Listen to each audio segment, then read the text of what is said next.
Welcome back to another episode of Opalwave MTG, a channel dedicated to exploring power levels in EDH. I'm your host Jacob, and this episode is going to be about the Skirmish version of the Archimandrite. If you want to be notified for when the Battle and Glory versions come out, be sure to subscribe to the channel.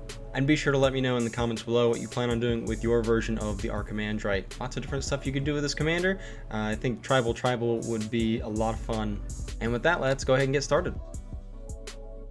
The Archimandrite is a Jeskai human advisor with, at the beginning of your upkeep, you gain X life, where X is the number of cards in your hand minus 4.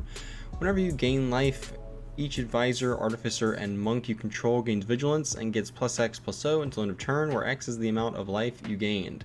Tap 3 untapped advisors, artificers, and or monks you control to draw a card. I decided to go with the persistent petitioners. We haven't really done a lot of these type of decks, so I wanted to do one. I thought it'd be a lot of fun. So we have the persistent petitioners as the main piece of the deck, and essentially you can pay 1, tap them, and you mill a player, or you can tap 4 advisors you control and target player mills the top 12 cards of their library. The interesting thing here, though, is that you can tap 4 untapped advisors. They don't have to be persistent petitioners, and the Archimandrite is an advisor, so you can tap the Archimandrite in order to mill players for 12. What we're going to do in this deck, instead of milling other players, we are going to primarily mill ourselves. So we're going to do like a Jeskai Reanimator type of thing. So we've got our petitioners, and those are all going to pretty much be targeting us until it's time to like actually end the game. We've got Anger and Wander, so in case we get a bunch of persistent petitioners out, we can move to combat. They'll either be evasive with the flying, or they'll be able to have haste, so they can come in and immediately move to attackers. Nykthos Paragons, whenever we gain life, we'll put a +1/+1 counter on each creature we control. A great way to pump up our team even more with the Archimandrite's first ability, where we gain X life.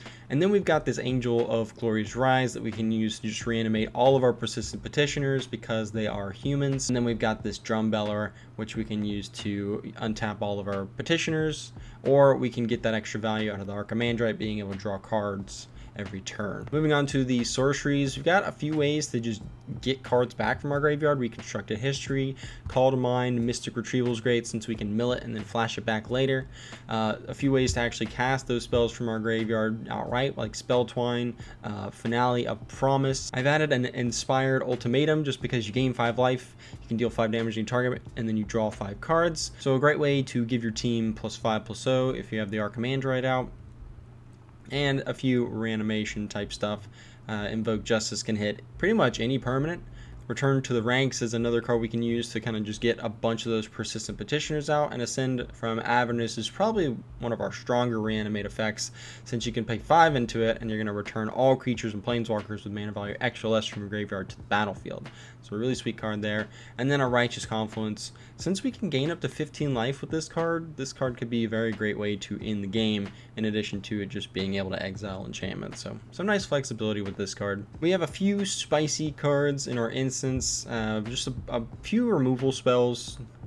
Stuff like Cancel, Disenchant, Path to Exile, Counterspell. Cool card we have is this Rally the Ancestors, where it's kind of like this into Avernus, where we're going to return those creatures with mana cost extra less from your graveyard to the battlefield. This can be done at instant speed, so it's pretty nice flexibility there. And then we're going to exile the creatures at the beginning of the next end step. But we have a few ways to get around that. So we actually have this Eerie Interlude and Ghostway. So these are both going to exile any number of creatures that we control. So if we rally the Ancestors, bring back a bunch of our petitioners, and then we use the Eerie Interlude, they're going to exile and then they're going to return. And rally the Ancestors, since it's going to exile them anyway, it won't remember them when they actually re-enter the battlefield with Ghostway or Eerie Interlude. So some nice synergy that we get with Rally the Ancestors, where we can keep our persistent petitioners out. Moving on to our artifacts, just some pretty easy ramp. Commander Sphere, Wayfarer's Bauble, Soul Ring. Heraldic Banner can be, you just name a blue, and then all your blue creatures are going to get the +1/+0. Helps us with the beats plan a little bit if we really need to do that. And then Adventurer's Journal, so we can gain extra life and get our dudes even bigger with this card. Moving on to our enchantments, we got a Mirari's Conjecture, where we can, it's a great way to recur instants and sorceries from our graveyard, and then when you get to that third one, you're going to be able to copy instant sorceries until the end of turn. You can make some big plays, maybe double up on your removal spells.